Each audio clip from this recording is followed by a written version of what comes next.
Hype na hype ang mga fans sa Korea sa mala Stephen Curry deep 3-pointer ni KQ. Kayod kalabaw mga idol sa Korea, buhat na buhat ang Sonos kay Gunner. May sumusunod sa yapak ni Ren sa bando pinaya ni Kabayan ang Amerikanong import. KBL Day malakas mga idol ang makakalaban ni na Kevin Gambao. So far rank 8 ang Sonos sa standing with 2-3 win-loss record kontra sa top 3 na Wonju DB ni na Ethan Alvano na may 3-2 win-loss record. Home team to get the first basket of the game mula sa kanilang local player and one pa mga idol. KQ naman first personal foul of the game. Babawi sana mga idol si KQ from corner 3-pointer, mintes nga lang yan mga idol. Pero papasok sa halfway ng quarter KQ with 4 straight points mula yan sa kanyang 100 floating jump shot.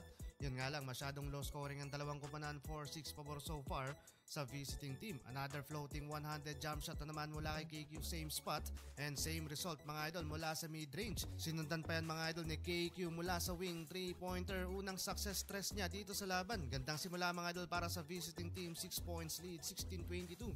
9 points, 3 rebounds and 2 assists para kay KQ dito pa lang yan sa first quarter. No Kevin Gambao simula ng second quarter, mahaba-habang pahinga to mga idol para kay Kabayan. Sa kabila mga idol, maalat pa sa scoring si Ethan Alvano at hindi pa ganun ka-efficient sa laban na may only 1 point and 3 rebounds.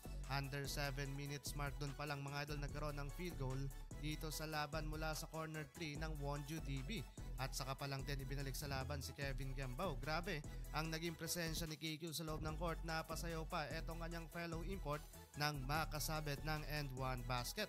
Under 5 minutes remaining ng first half mula sa 3-pointer ng Sonos kay Gunner, local player Lobo sa double digit ang kanilang advantage assisted by Kevin Gambao. Pero finally mga idol, nagpaparamdam na din sa kabila etong si Ethan Alvano, first field goal of the game. Gandang fake pa doon mga idol at nakasabit pa ng foul sa transition steal mula kay Alvano at from coast to coast basket baba sa 5 points ang inahabol ni na Ethan Alvano. So much action pa bago magtapos ang first half. 3-pointer pamatay ni KQ sa momentum ng kalaban pero may pabaon pa si Alvano na butata sa kakampi ni KQ bago magtapos ang first half.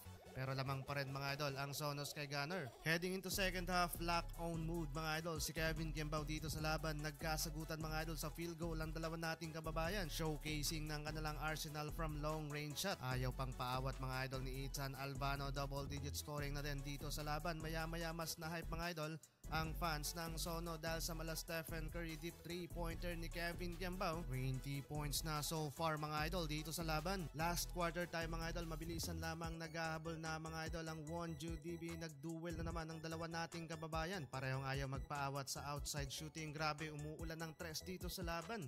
Naging agresibo palalo ang former ala Pilipinas guard na si Ethan Alvano at nagpapahirap sa depensa ni na KQ. Under 6 minutes baba sa 3 points ang lamang ng Sonos kay Gunner. Anyari mga idol hanggang sa na-comeback na nga si na Kevin Gambao. Sayang ang buhat mode ni Kabayan.